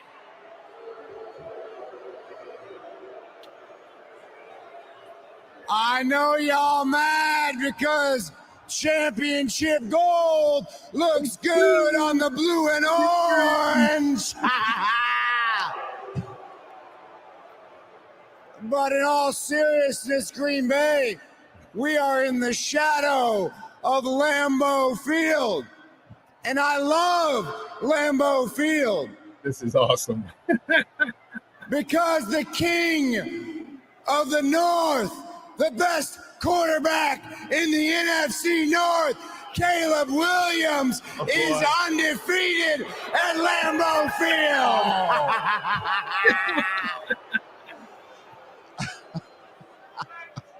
And in case y'all aren't familiar with my game, let me remind you, I am a visionary. I am a revolutionary. I am Seth freaking Rollins. And I am here to tell you that with the 56th pick in the 2025 NFL Draft, the greatest franchise in the NFL, the Chicago Bears, select Ozzy Trapillo, tackle from Boston College. Let's burn it down and bear down Chicago.